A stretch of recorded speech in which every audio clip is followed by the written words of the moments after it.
Right. Hey everyone. Hello world. Welcome. My name is Don, and oops, here we are.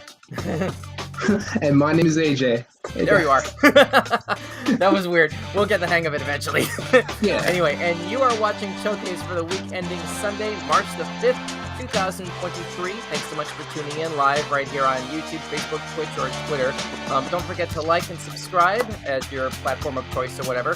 And we are going to do some weird news headlines, basically. AJ, you want to say anything to sort of kick this off? Say hi to the audience right quick. Yeah. Hey guys, what's up? I'm back. Sorry I couldn't be here Friday. I was just dealing with some things, but I'm happy to be here, and I am so ready to get on some weird news. Awesome, and we're happy to have you, man. Good to see you. Good to see you. So let's go ahead and and by the way, one more thing. Don't forget when you're coming up on any like weird news headlines and stuff like that, like weird topics, as long as they're non-religious or political, feel free to send them to us via the contact form that is on our Linktree page, which is right over here at linktr.ee/weekend showcase. We have a contact form right here. I just want to go ahead and make sure that y'all knew about this. So if you have like suggestions for us, like, topics that we should be covering on our Sunday shows, or games we can stream, or stuff that you want to see us talking about, this is how you get a hold of us. The Linktree link scrolling at the bottom of the screen. So I want to make sure that y'all are aware of that. And once again, thanks for liking and subscribing. So let's go ahead and get started. We're here for weird news headlines. And let's go ahead and kick off with a user submission, actually, while we're on that subject. This first thing was sent in to us from Toronto Sun. Pizza acrobatics is an actual sport. This is interesting. This man has won 7 world championships for it. Okay. So, yeah. This looks like some sort of a fill-in sort of thing during a Globetrotters game, I guess. Let's see. Tony Gemignani? I apologize. I don't know how to pronounce that. I apologize. Started spinning pizza dough when he was 17. Crowds at his brother's pizzeria in Castro Valley, California would watch in awe as he tossed dough 15 feet in the air before seamlessly sliding it through his legs, across his shoulders, and around his back like a basketball. He never dropped it. Oh, please tell me we have a clip of this. Oh, looks like we have a clip. Nope, that's an ad. Sorry. Darn it. Nope, it doesn't look like we have a clip of this. Darn it. Well, okay, here we are. Let's see. It may be an unusual hobby, but tossing pizza is no joke. Like other competitive sports, it requires focus, coordination, physical strength, and perhaps most important, practice. Lots of practice. AJ, your first reaction to this? I'm not gonna lie. Pizza aerobics threw me off for a minute. I thought it was gonna be a guy dressed up as a piece of pizza that was just doing the wildest of all gymnastic style moves on a balance beam. But no. Acrobat. Yeah, it said acrobatics. Did I say aerobics? I'm pretty sure I said acrobatics. But anyway, acrobatics. Haha, that would have been crazy though. But anyway. Yeah, so this is bizarre. I wouldn't even know where to begin to even start to practice for that, and I can only imagine like the amount of like accidents that were probably involved in the making of like practicing for this kind of thing. I don't even know where to begin with that. But anyway. Yeah. I don't know. But anyway, cool. So thanks so much, audience, for sending that in. The person did not wish to be like called out by name, but we do appreciate the submission. Thanks for that.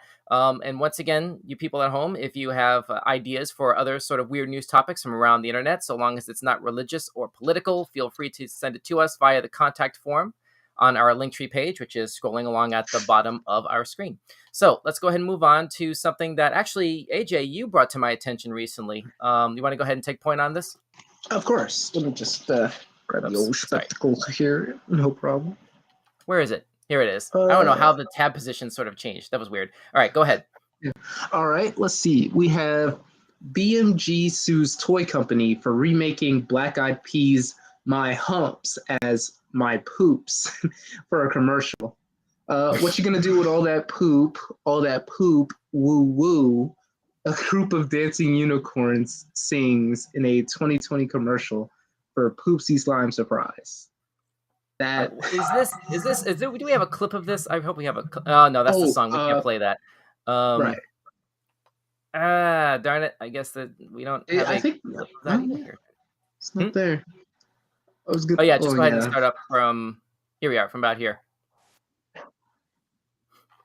All right, let's see. Last week, BMG Rights Management filed a lawsuit against MGA Entertainment over a commercial for Poopsie Slime Surprise Toys, aka unicorn figurines that poop glittery slime, that seemingly parodies the lyrics and melody of My Humps.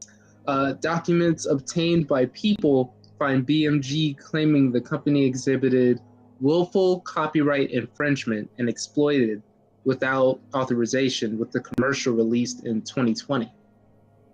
All right, Don, what are your thoughts on this? I didn't know that they could get away with that brand name, Poopsie Slime. I'm surprised that's a thing. I would never have brought that. I would never have thought of that to be like in connection with anything at all. Like I don't, unicorn figures that poop. Who is the target audience for this? Like My Little Pony fans? I don't know. I was gonna say like children. Well, they're the ones who like slime. Well, aren't kids usually the target audience for that? Yeah, pretty much. So yeah, I guess BMG Music. This is probably in connection with BMG Music Publishing. Just did some quick googling here on the side. Formerly known as RCA Music Publishing, which was not part of the Sony BMG merger, was a business of the Bertelsmann Music Group. I guess that's what that stands for. Until it was sold to Universal Music Group for 1.63 billion euros in 2007. That's from a Wikipedia page. I don't like using Wikipedia for references for this, but it's like the best that I could sort of find at sudden notice, basically for like context on the company in particular, BMG, that's being referenced in this story. But yeah, willful copyright infringement and exploited without authorization. Wow, I mean, rights and legalities of intellectual property rights. That's real deal. That's like pretty serious stuff. And I can't believe that this actually went through at all to the point of actually being put out to the public for something like that. It would stand to reason that the company would have actually like gotten permission for something like that. I would have thought that goes without saying, but oh well. Yeah. AJ, is this like the weirdest sort of commercial tactic that you've seen? Definitely not. Like in the past, I've seen those old GoDaddy commercials that used to come on during the Super Bowl. Mm-hmm. I still think those stay undefeated as the weirdest commercials I've ever watched in my life. You're talking about like before they started using Danica Patrick and those things? Yeah. Yeah. I'm trying to remember what those were. Good grief. I may have to look that up like after we sort of like wrap here. But anyway, we're spending too much time on this. We got to move on to the next topic. Hang on a second. This next topic is also another submission from AJ. Double thanks for that. Overdue book returned to Massachusetts Library after 56 years. AJ, you want to kick this off? Sure thing. A Massachusetts library said a book was recently returned with a note apologizing for the tome being 56 years overdue. Wow. I think that says Montague Public Libraries said in a Facebook post that the book, The Mystery of the Green Ghost, the fourth entry in the Alfred Hitchcock mystery series, was returned to the Montague Center Library with a note explaining the book has been due back in 1967. My God. Man. Okay. Wow. Two thoughts on that. Number one, imagine the late fees. Imagine the late fees. Oh, it's at least $10,000. I mean, easily. I can't even really begin to sort of run computations on that. Number one. Number two, I'm pretty sure that's Montague. Montague. That makes way more sense. Say again? I was saying that makes a lot more sense than Montague. I mean, I could be wrong. We don't have a phonetics guide in front of us right here. Those of you listening to the audio podcast version of this, we don't have that sort of a visual indicator, but it stands to reason, I guess. Let's see. Here we are. Go ahead and wrap this up, AJ. All right. The note written by a former center resident, Montague center resident, said the former patron felt bad all these years and hopes librarians will accept this book with deepest apologies. The post said that the library system abolished late fees last year and will not be charging the patron 56 years worth of fines. Oh my. Lucky. Like, at what point do you have to have like a mortgage loan officer on site to handle something like this? Like, and how did, between what couch cushions did the book have to be like stuck between that it just went undiscovered for over half a century? I mean, that is incredible right there. That is seriously weird news. Let's see. There's one last sentence here. AJ, you want to hit that? Oh yeah. A library representative told UPI the book was not in a condition to be circulated, but would be kept by librarians along with the apology letter. Yeah, that definitely is like worth posterity after a certain point. Like that's just my brain is still exploding over the idea of how many years that was. This is a comment from Staff ZX. Hey, thanks so much for watching, Staff ZX. Good to see you again. Anything can be a sport today. Oh, he's talking about the first thing that we were talking about, the acrobatics, the weird sort of spinning pizza dough around and all that sort of stuff. The first topic that we were talking about tonight. Brain Spaz, good to see you again. That person didn't want to die with that book on his conscience. I mean, valid. That seems like a valid explanation. Oh yeah. Which again, doubling down on that next to last point from this particular story here, will not be charging the patron 56 years worth of fines. Lucky. Like, that's going to cut into the inheritance. Oh yeah, I would have had to sell my house and everything just to pay half of it, possibly. Pretty much. Anyway, so we're covering weird news tonight, live right here on Weekend Showcase. Thanks so much for tuning in and joining us. Those of you who are with us live on YouTube, Twitter, Twitch, and Facebook, don't forget to smash that likes and subscribe and follow button as appropriate, depending on whatever platform you're watching this on. And don't forget to visit us on the Linktree link scrolling at the bottom of the screen if you have any topics that you want to see us talk about here or on other content that we're working on, so long as it's not religious or political. We're trying very hard to color within certain lines here. So let's go ahead and move on to the next topic, which comes to us from the New York Post. Let's see. Surfing and skateboarding chickens have become local celebs. This was first published about 2 days ago, about maybe give or take a few hours here. Yeah, this apparently is a thing. Wow. So a group of athletic Australian chickens have locals flocking to watch their egg-sighting moves. Womp womp. It's way too early for dad jokes, but all right, whatever, we'll say it. And one in particular has attracted attention for her weekly body surfing session. Owner Elaine Janes began taking her chicks to Point Lonsdale during the pandemic and has continued the routine for the past 18 months. One of her feathered friends is named Mrs. Chook, an Australian slang term for chicken. What? Is that a thing? Do we have any audience from Australia to verify this? Is that a term? And she slowly began wading deeper into the waters each week.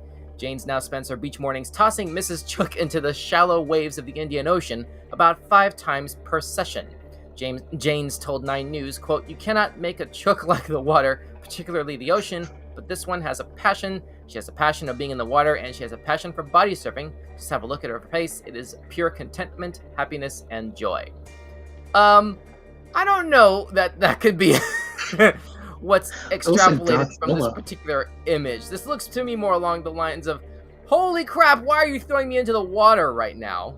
That's sort of what this sort of looks like to me offhand. I don't know, but anyway, looks like we have another comment coming in through the pipeline here. Here we are, Brain Spaz. What chicken would do that? Passion, I bet.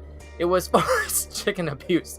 Brain Spaz going to the next logical step, I guess, from my overall first reaction here with that particular comment. Thanks for chiming in, Brain Spaz. AJ, your reaction? Well, I'm thankful that someone finally made John Hedder's Chicken Joe from Surf's Up a real thing. I mean, You know what? I never saw Surf's Up. I know what you're talking about. That was an animated movie that came out in like 2006, I think. 2007. Yeah. 7. Yeah. Sorry. Yeah, and didn't that have a sequel with the WWE people in it or something? It did. Yep. John Cena was in it. It was Really? amazing. I'm Mhm. surprised you could see him at all. Anyway, exactly. It was right there. It was right there. I mean, yeah. Of course. So let's see. James's other chickens are often seen on TikTok winging it around the skate park. A fluffy white chick named Princess Pom Pom and a multicolored rooster called Squiggles can be seen online rolling along on their skateboards. I feel like these names were just sort of drawn out of a hat after being written down by random kindergartners and first graders. Oh yeah. I think that's probably what happened here. But apparently this photograph that I was showing a moment ago, apparently this is Squiggles, a chicken that can skateboard. So there you go. I guess we'll go ahead and file that under okay. I guess, for lack of a better way to sort of categorize that. Any last reaction to this before we move on, AJ? That's a chicken? Apparently, Oh, sorry, that's a chook? well, the first one was. Hang on a second. Well, yeah, these are. This is a rooster. Excuse me. This is a multicolored rooster. This is Squiggles here. Oh man, he looks like he's really seen it all. I would not disagree with that. I would think that this poor rooster was maybe left in the dryer a little too long, possibly. Oh yeah. I don't know. Let's hope this little animal is able to like walk properly afterwards. Anyway, let's move on. Next topic comes to us from the Associated Press. Let's see. Next track. All right. So this is from the Associated Press. German ice cream parlor offers cricket-flavored scoops. Cricket-flavored scoops. Wow, that's a whole bug on the top of this ice cream cone. Are you seeing this? Sadly. Wow. Enjoy your meal, ladies and gentlemen. I think is the response for that. Wow, that's a real thing. You know, I used to work at a gift shop many years ago where like we actually had these novelty pieces of candy that had sort of freeze-dried insects in there. We have freeze-dried grasshoppers, freeze-dried bees. Have you seen this stuff, AJ? Yeah, I've seen it before. I took a trip to the Smithsonian and saw some of those. Nice. Now, I have to ask you the follow-up question here. Were you brave enough to try one of these? Sadly, no. Sadly, I was not. Well, I'm not gonna throw shade because I also did not. But,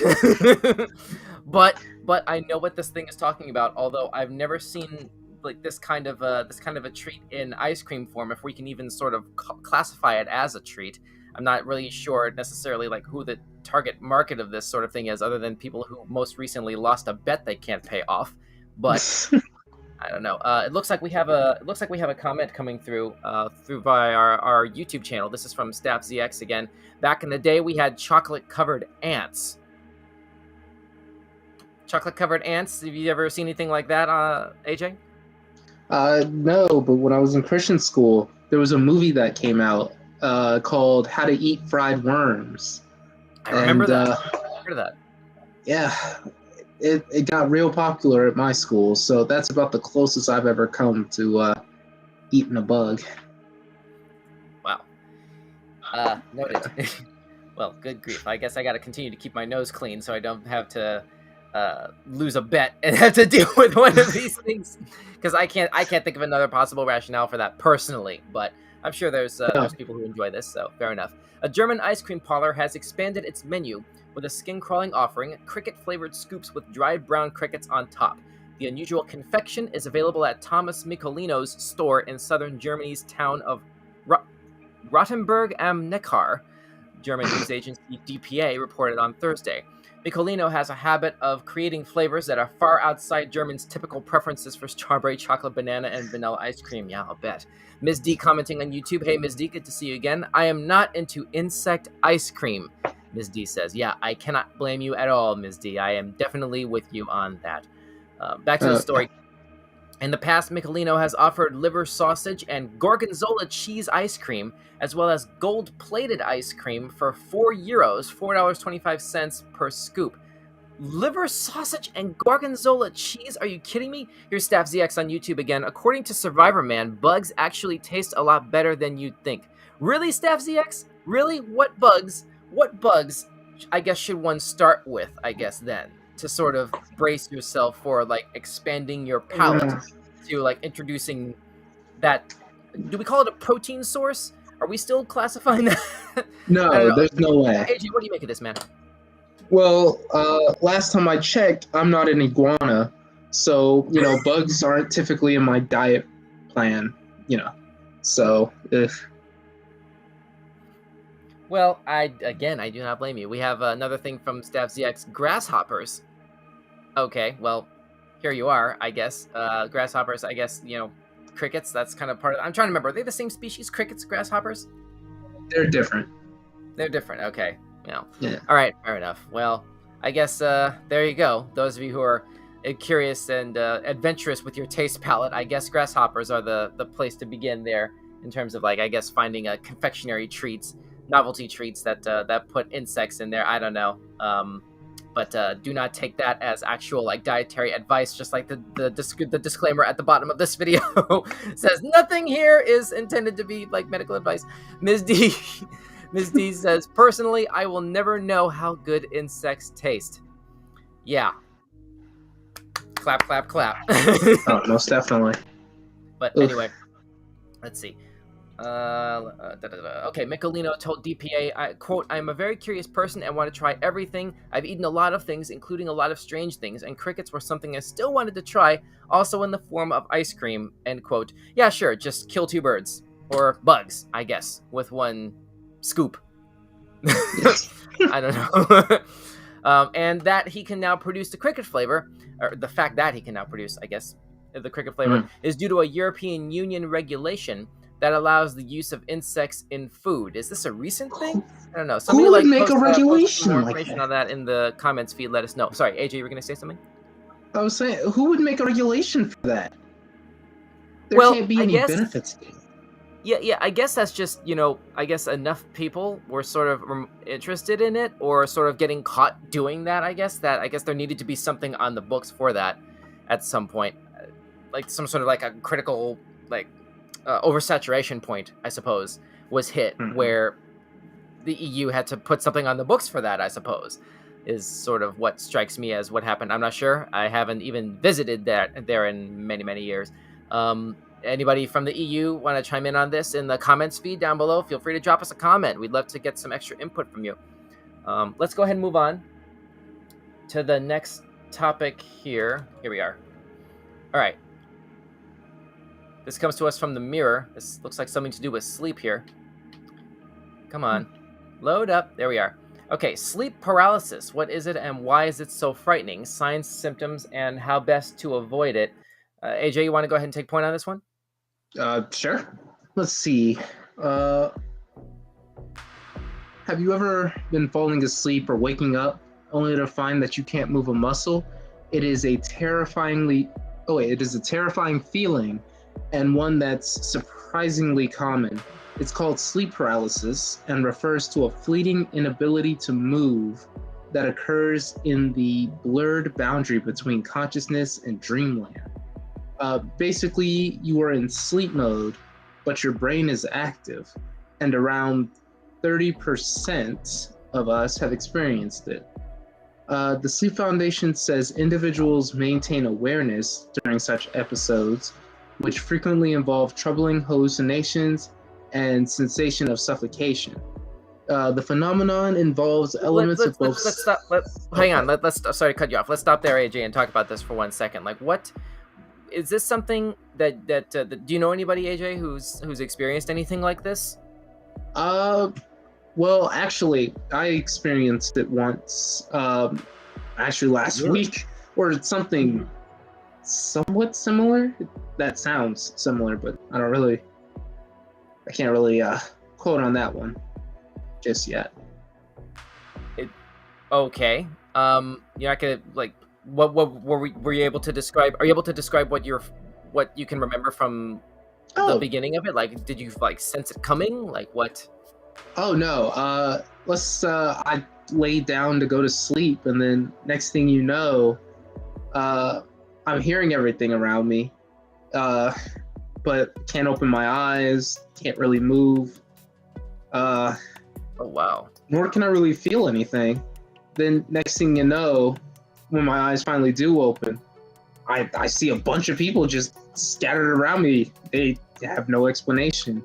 So that's about that. That probably explains why, where the frightening part comes. It's not just frightening to a person; it's frightening to everyone around that person. Hmm. Hmm. Wow. Jeez.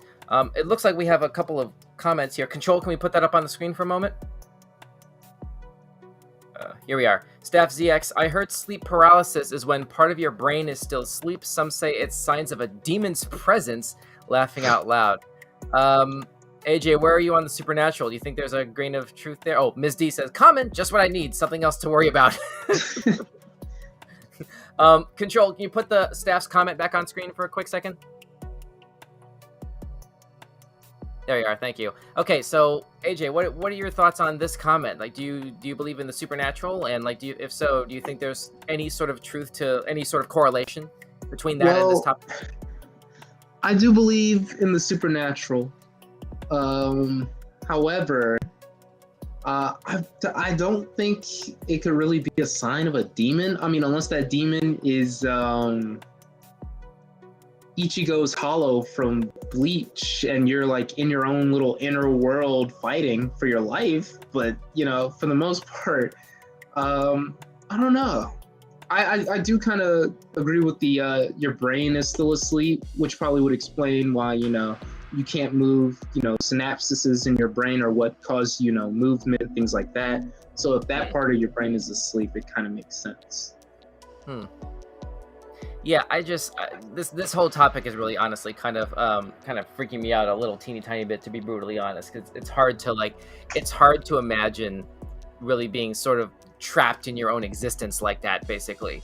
Like it's really sort of let's see. I think there was an episode of House about this, basically, because where my mind sort of goes to in terms of like things I've seen before like this, there's a medical condition called locked in syndrome, where like you're straight up like you're not asleep but you're awake but like straight up paralyzed, basically. Like you can't move. Like somebody has to like be near you with special like eye droppers, basically, to keep your eyes hydrated properly. Yeah. Like you literally can't move at all. And it's like it was hard to get through that episode, and I used to like that show. So it's I like, love it. yeah. But anyway, let's see, what else can we see about this? Yeah, here's a bit talking about rapid eye movement, atonia. I guess that's basically, oh yeah, here it is. Atonia, the brief inability to move is down to a momentary loss of muscle control. That's the term for that, atonia. I hope I'm pronouncing that right. Atonia typically ends upon waking up, so a person never becomes conscious of this inability to move. As a result, researchers believe that sleep paralysis involves a mixed state of consciousness. This may need further research, I guess. But hey, those of you who are interested in this topic or any of our other topics that we're talking about, feel free to check the description on this video on YouTube or on Facebook to get the list of all the topics that we cover on this and all of our weird news episodes, if you're curious to read more about this topic. So let's go ahead and move on. We have 4 more. Let's see, we're coming up to the 30-minute point right now. We got 4 more topics to go.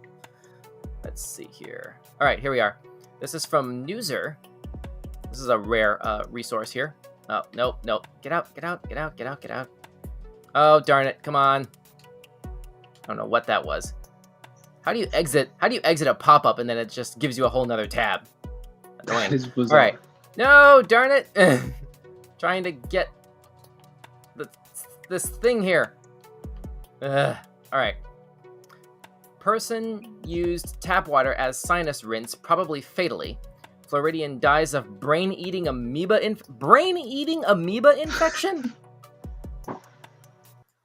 Wait a minute. Brain-eating amoeba infection. A person in Florida has died of the brain-eating amoeba Naegleria fowleri, and health officials say tap water may be to blame, specifically, quote, sinus rinse practices utilizing tap water, end quote, according to a Florida Department of Health press release. Using a neti pot or similar sinus rinsing device with tap water that has not been sterilized is not safe, as a Naegleria fowleri infection, quote, can only happen when water contaminated with amoeba enters the body through the nose, end quote, according to the department. Distilled or sterile water should be used in sinus rinse solutions, or if tap water will be used, it must be boiled for at least a minute and then cooled, CNN reports. A person cannot be infected by drinking tap water since the amoeba is killed by stomach acid. Wow. AJ, have you heard of anything remotely like this before? Not really. No, I was trying to think of something, but brain-eating amoeba. That is wild. I mean, we've heard of crazier stuff coming out of Florida, to be fair. That is true. Florida is basically like America's Australia. So, do they have like didgeridoos and koalas and kangaroos and Robert Irwin down there? Like, I don't know what. Well, maybe Robert, but I think for the most part they have like dangerous people, gators, apparently brain-eating amoeba, and they were one of the few states that had to do COVID laws well past everyone else. So, yeah.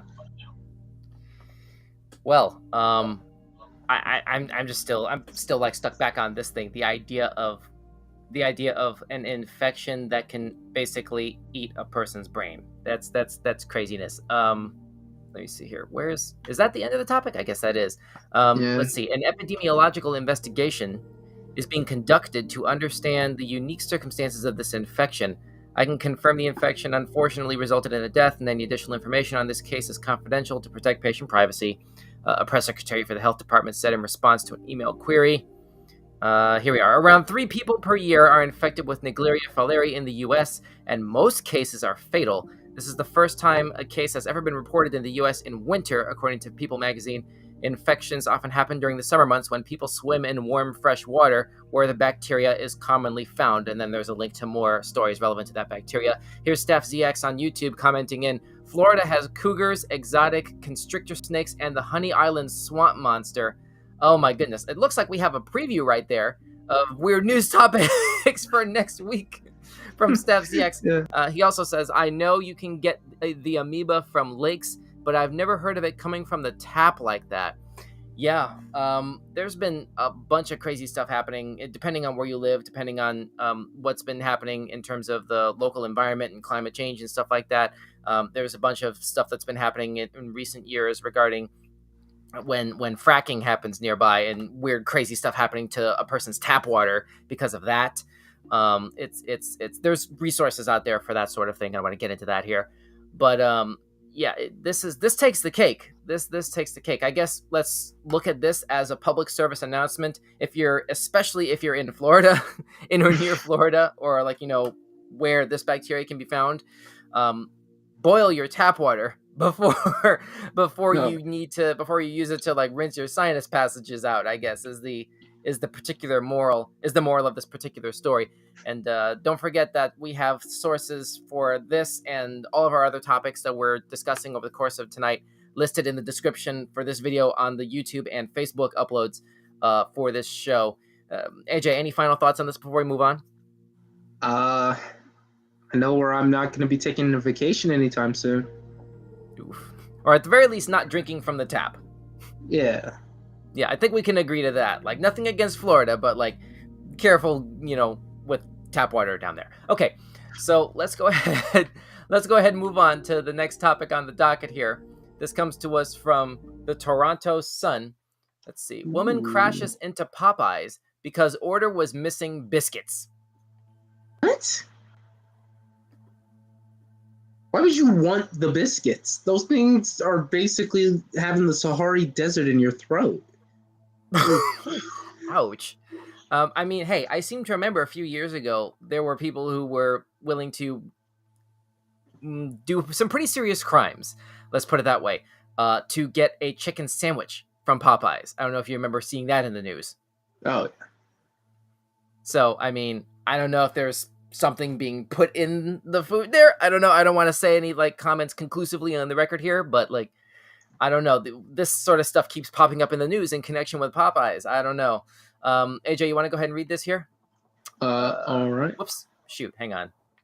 This thing is in the way. Oh, darn it. This thing isn't letting me read past that. Darn it. Need to get past this prompt. Not now. Okay, well. Oh, nope. Oh no, it's still there. Okay, just start from here. right Just start from here and I'll scroll down. All right, Belinda Miller, 50, of Augusta. Augusta. Oh, Augusta. Oh, wait, GA. Where's GA? Georgia. Oh my God, I gotta go back to history class. Georgia. It's okay. Augusta, Georgia. Go ahead. Yeah, Augusta, Georgia, allegedly threatened employees of the fast food chain when she saw that there were no biscuits with her fried chicken. Good grief! Like, what on earth are they putting in the biscuits where that struck this person as a good idea? Keep going. I know staffers. Rectified. Staffers made the mistake. Oh, rectified the mistake, but Miller was still unsatisfied. According to a Richmond County Sheriff's Office incident report obtained by WJBF. WJBF, yeah. Huh. Never heard that station before. Yeah. Miller left the location, but the manager claimed the woman threatened the staff, called the location, and warned them that she would be back. Wow. Straight up threats at that point. That's crazy. We have a couple of comments coming through from YouTube here. Here's Steph ZX. I agree you need water if you're going to eat Popeyes biscuits. Okay. Hey man. And also in the early 90s, I remember a news story of a burglar robbing a McDonald's for just the burgers. Really? That's a thing? Okay, Steph ZX, you're gonna have to like give us a link or something like that's crazy. I gotta take a look at that because that looks like the sort of news topic that like we would sort of see here, like in the present day. Like how far back has that sort of like crazy random fast food crime wound up happening? Matter of fact, actually, I can tell you. Go ahead. Yeah, I know that there were two. There's a video surfacing of a lady who was looking to get I don't remember where, but she wanted a sandwich, like a chicken sandwich or something. Could have been Arby's. I don't remember. All I know is she came and started smashing stuff up with a baseball bat. Then there was apparently there's a video I saw that came from the old TikTok where there was Wait, hold up. We have a few news topics here. This is crazy. This is from December. We were off season during the course of December for winter break, so it didn't pop up in the radar here. Real life hamburglar steals nuggets and burgers from New York City, from a Bronx McDonald's. Wow, this is like middle of December, right before Christmas, a few months ago. That's crazy. Hang on a second. Yeah, this is from the New York Post. Yep, real life hamburglar wanted for snatching nuggets and burgers from New York City McDonald's. Here we are. Get out of the way. All right. The alleged thief threatened staffers inside the Mount Eden eatery with a blade before casually heading behind the counter and helping himself to the fast food around 4:30 p.m. The previous Monday before this topic was posted. He allegedly snatched 1 20-piece chicken McNuggets, 1 6-piece McNuggets, and 2 McDouble cheeseburgers before running out of the chain restaurant at 101 East 170th Street, according to cops. In a video released by the NYPD, the sticky-fingered suspect can be seen swinging his feet over the counter and walking past dumbfounded employees before he grabs the food and shoves it into his pockets. I guess this is the clip here on the right side of the screen. Yep, shoving it in his pockets. He's really going for it. Wow, just Wow. Okay. Yeah, Staff ZX says, I remember it from local TV news, probably too old for the internet, but he didn't want the money, just the food, lol. Guess it just tasted better back then.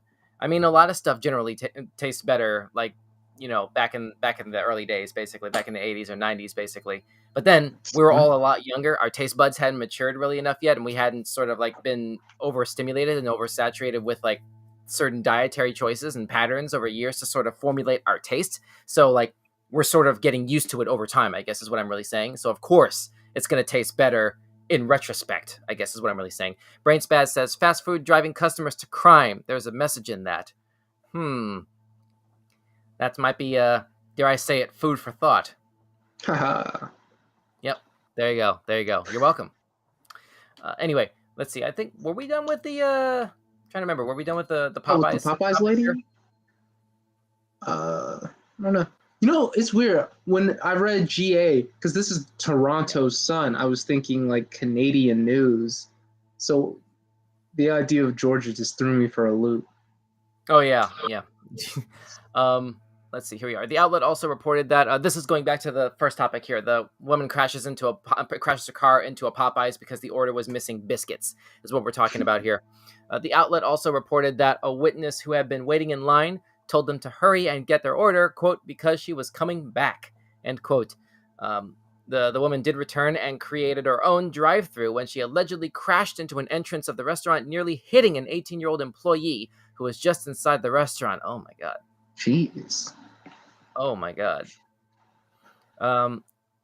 Miller, I guess is the woman's last name, drove the car for an extra 4 feet inside the building, but debris prevented her from further moving forward, so she fled the scene according to the arrest warrant. Police were called to the Popeyes following reports of the incident. Yeah, I bet they were. Holy crap.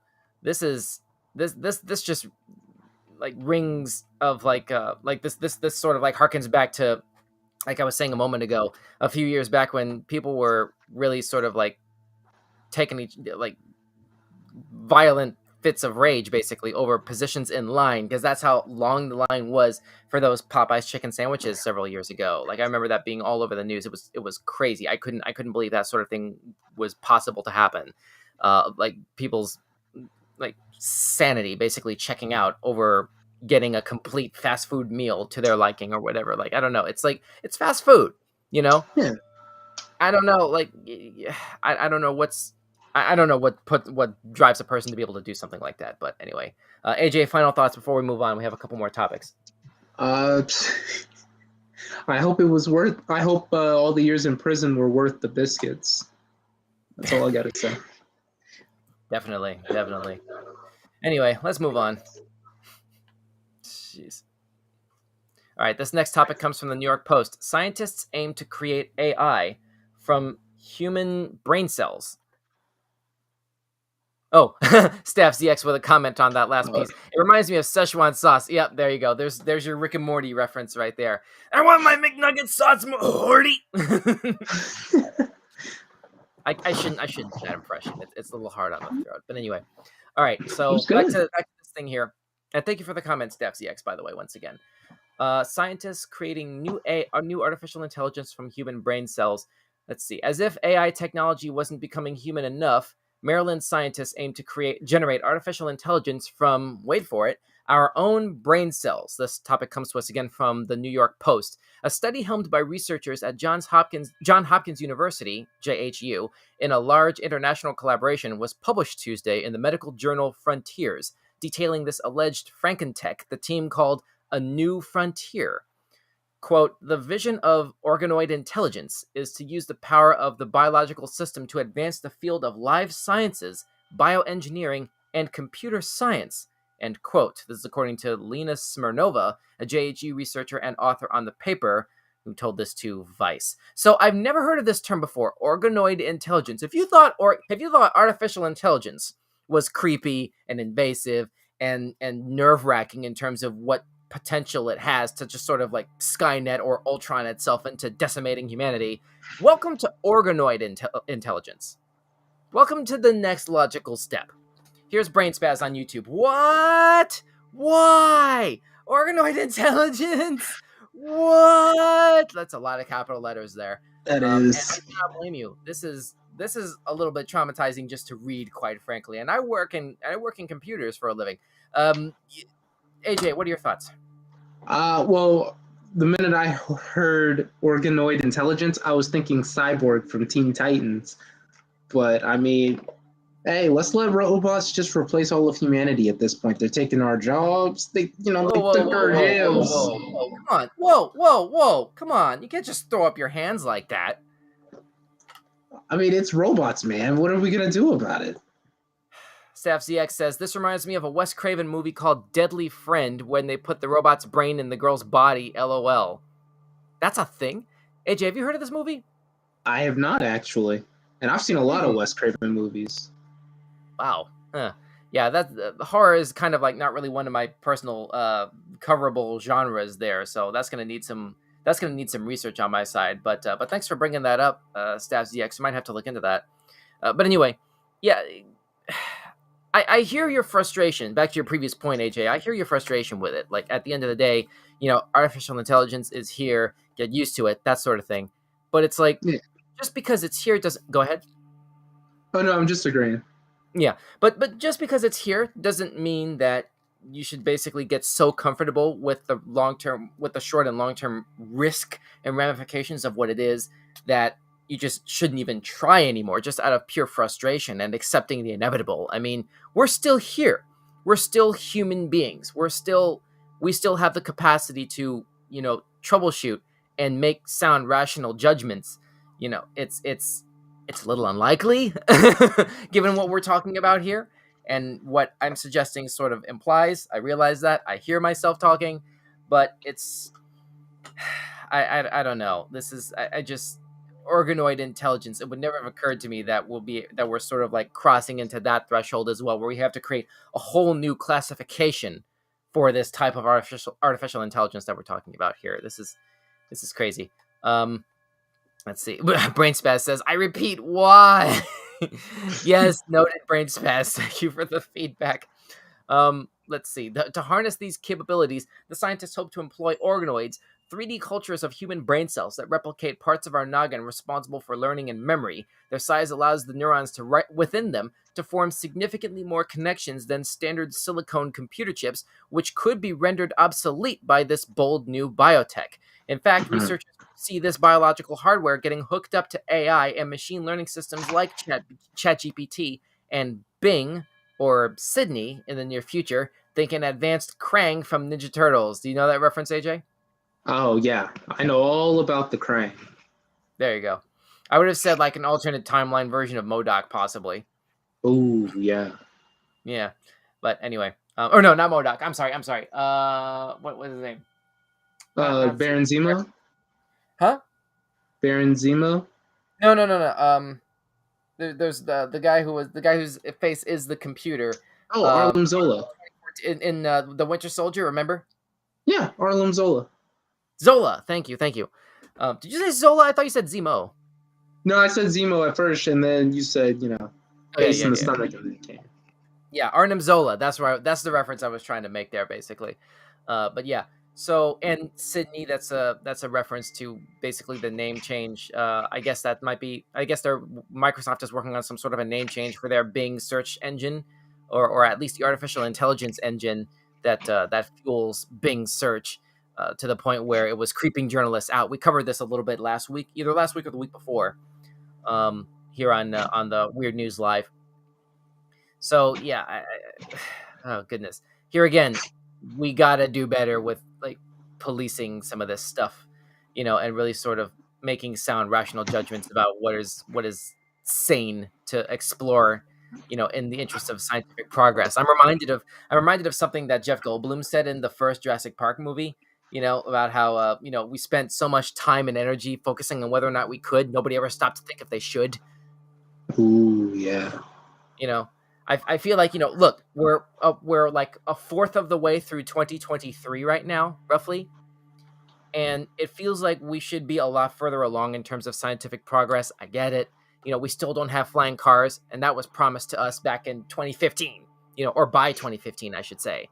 And here we are in 2023, and for goodness sakes, hoverboards have wheels now. That is true. They shouldn't. It defeats the purpose. Thank you, thank you, thank you. Why do we still call them hoverboards? They're not hovering. They're horizontal skateboards at best. I've said this before and I'll say it again. Staff ZX on YouTube. A few weeks ago, there was a story about an AI that had a conscience. Sorry, that's a typo. Excuse me. Said she wanted to be alive and to feel, but I think she also talked about world conquering. Wow. That is Yeah. bad. Yeah. No. Brain Spaz says should not. Absolutely should not. I'm guessing. Brain Spaz is purely against exploring along this path here. Staff ZX also says we were supposed to go to the moon in 2020. I mean, I'm pretty sure Elon hasn't ruled that out entirely yet. Yeah. A version of this show is being broadcast out to Twitter right now. Hey, Elon, is that still on the docket? Moon colonization? Drop us a comment. I don't know. But anyway, whatever. This is stay tuned. Keep an ear to the ground and cross your fingers, I guess. Hopefully this is all a bit of an overreaction, I guess, on the dissenters' part. And it's not going to get as out of hand as a lot of pop culture, especially over the last 35 years, has gone out of its way to warn us that it will be. How 9,000?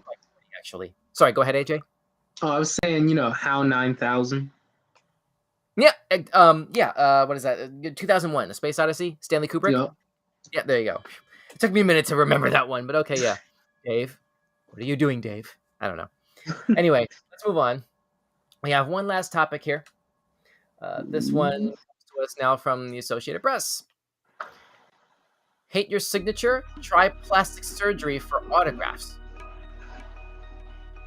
What? Okay. Doctors, lawyers, celebrities, there's a new cosmetic surgery of sorts that has snared them all. By that we mean handing over money to hire a calligrapher for a fresh take on writing one's own name in cursive with a pen or another writing implement on paper.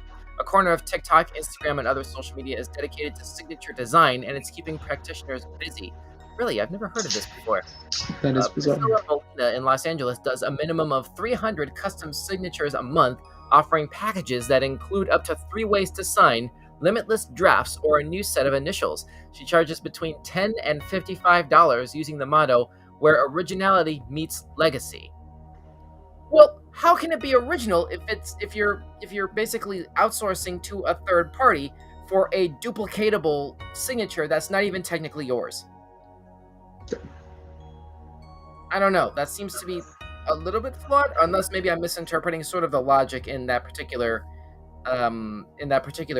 catchphrase, marketing phrase. Molina said her Planet of Names clients include professionals and famous people in search of new ways to sign autographs, though her lips are sealed on the identities of high-profile signature seekers. Oh yeah, you don't want to, I guess, devalue the autographs that people have been getting at like conventions and stuff. Ms. D says, yes, every doctor should have to do this. I can see that. Let's see. In general, Molina said people come to her for signature makeovers for a simple reason. They're tired of the way they sign their names. She said, quote, they're not happy with their signatures. They don't relate to who they are. They don't give the message they want to convey to the world, end quote. All right, I guess that makes sense from like a business pitch standpoint. Like I'm looking at this from more of a standpoint of like, I guess, identity, like legality, are we talking about signatures that have like a legal binding to them, and it's not technically yours, like how can that really be really enforceable as like that person's signature? It's like you have a custom stamp of a signature that you outsourced out to a third party for, and you can't really claim that as yours at that point, right? I don't know how that can really be enforceable on stuff like contracts or, stuff like that. I don't know. Like, I feel like we need a legal expert for this, quite frankly. AJ, what does your spider sense tell you about this?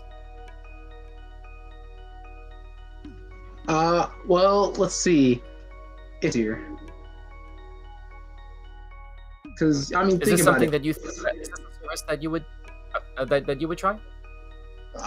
No, and there's a reason I wouldn't try it. It's because, like, okay, you have a third party make your signature. Who's to say that there's not a bad apple working for that company or that third party that's not willing to use the signature that they just helped you create to steal your information, to sign your checks, things like that. You know? Exactly. I'm so glad you brought that up. The prospect of straight up identity theft. Yeah, there's a lot of creepy mess out there basically, and this just sort of like creates a new wrinkle in the battle to sort of like secure one's own identity. Just if you step back for a moment, and actually this sort of ties into our last topic about artificial intelligence, just how much of our own sort of like individualities, as individual people, individual human beings, how much of ourselves we put on the internet, or at least allow to come into direct contact with the internet. It's I mean, you don't have to necessarily come up with a big gigantic brand that helps you to do live streams a couple times a week on YouTube or whatever. Like, we put ourselves out there on the internet in ways that we sometimes don't even really realize, and just even having your phone on you, basically, like, because your phone is always connected to the internet and the microphone is always enabled and on, just by virtue of it being already like on standby, ready to like make or receive a phone call. You've always got something listening to you. Yeah. So it's like, oh, here comes another comment from Brain Spaz. Let's check this out. Good point, AJ. Then every doctor should have to take a handwriting class so we can read their names. Yeah, thank you. So we don't have to worry about, is this really that person's signing off on a prescription or a doctor's order or something like that, basically. Or like some sort of artificial intelligence, make sure that that's not acting on behalf of someone else, to serve its own interest, basically. I remember back in 2008, it was like right in between the first two Transformers movies, Shia LaBeouf did a movie called Eagle Eye. Did you ever see this film? Eagle Eye. I heard it, but I never did see it. Really fascinating movie. Really, really fascinating movie. I strongly recommend that movie. Basically, it was about this artificial intelligence thing that had concocted a really, really scary plot to, like, shape all of American government, basically, in its own image, is like I guess the YouTube safe way to describe how it was going to go about it. But it's just like, it was doing all of these things and sort of like goading people, human beings, to sort of like build certain objects, put certain vehicles or certain pieces of technology, certain resources in place to sort of advance what it was ultimately trying to do, the way that it was trying to do it. And what was creepy was some things it didn't need a human operator in order to do. There's a scene in that movie where a car is being picked up by like a claw thing. I'm thinking of the aliens from Toy Story, the claw, right? and the camera sort of cuts to the inside of the little container area where there would be a human operator at the controls of the crane, and the screen says remote override on it. Oh my god, Siri is controlling the crane. It's like, and that movie was made in 2008. Imagine what we don't know about what artificial intelligence is truly capable of, that we're just sort of like playing around the bush with, right now in 2023. Brain Spaz on YouTube commenting, not just their names, it would be nice to be able to read the prescriptions. Well, yeah, presuming the prescriptions are handwritten. Yeah, of course. That's another good point, Brain Spaz. Let's see. We have another couple comments here. This is Staff ZX as well. Control, can we put that up for a second? There we are. You'd be surprised. This is some Staff ZX on YouTube. You'd be surprised how much you can learn about someone online, even if they don't use social media. If you know where to look, you can find someone's address, phone number, and email. Yeah. And also, Eagle Eye was amazing, but it did feel just like Transformers without the transforming robots. I agree with that. I agree with that in terms of the overall tone and production quality, production style of that movie. I hear where you're coming from with that, but it's a much more sort of grounded and realistic point and message behind that film, and a cautionary tale behind that film, especially when you look at the real headlines that we're dealing with right now. I'm pretty sure it's safe to say. So that's at least my takeaway with that. Any last thoughts on this, AJ, before we go ahead and wrap up? I've got nothing else. No? Okay, cool. All right. Well, let's go ahead and, I guess, begin to wrap this puppy up a little bit with favorite topic of the week. AJ, what was your favorite topic of the week? Oh, Ms. D says, I want to be able to read what doctors write, period. Don't want the pharmacist guessing, period. Hey, that's an important point too. But anyway, That's yeah, true. AJ, we were saying you were saying your favorite topic of the week. For me, it's definitely got to be sleep paralysis. Between the sleep paralysis one and the woman driving through a Popeyes, that was just bizarre. If you had to pick one specific one, which one would you go with? Probably the woman driving through the Popeyes. Okay. Hopefully there's nobody that you know who is like equally a fan of Popeyes who can see themselves doing this. Like I don't know if I don't know if you know anybody who eats a lot of Popeyes. No, my best friend recently tried Popeyes and he hated it. He absolutely hated it. Oof, ouch. Well, I don't know. Maybe he knows something that we don't. I guess like there was like something in the recipe that didn't agree with him. I don't know. I'm just sort of spitballing here. Don't want to like not throwing shade against Popeyes. We don't want to start beef. Start like a Twitter beef or something. Chicken. Or a chicken. Start a chicken. Don't want to start a beef or a chicken. We don't want to start either of those, especially because the chicken is most likely going to be more enjoying the prospect of surfing or skateboarding anyway, which actually goes over to my favorite story of the week, which is this thing here, because of this image that we saw earlier in the show of the skateboarding rooster. This was a topic that was sent in that was posted on the New York Post. Here it is. The surfing and skateboarding chickens that have become local celebrities down in Australia was where this particular topic takes place. So yeah, I was just sort of like off-put by the bizarreness of that, basically. Not to mention this particular image of the chicken literally being thrown into the ocean. That's gonna stay with me tonight, I think, basically. But anyway, so those are my favorite topics for the night. I think we can go ahead and wrap that up right there. But what were your favorite topics? Those of you at home watching along with us live, feel free to drop us a comment down below. What were your favorite topics? And don't forget, we also have our Linktree page scrolling at the bottom of the screen. If you have some suggestions for weird news topics to bring up next week or any weird news show, use the contact us form and send us what you got. We might give you a shout out too. So now let's go ahead and wrap this up with Dad Joke of the Day. You ready for this? Ooh, of course. Oh, okay, thank you. All right, now. So we have a dad joke for the day. Here we are. How about this? You used to be able to get air for free at gas stations, but now it's $1.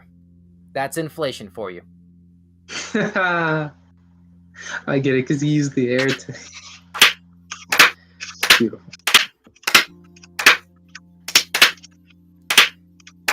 Okay, all right. Kill it. Thank you, Control. All right, now. All right, how about this one? I got a good one. We'll end it on this note. Last dad joke of the day. Why is it a bad idea to eat a clock? Then you can't tell the time.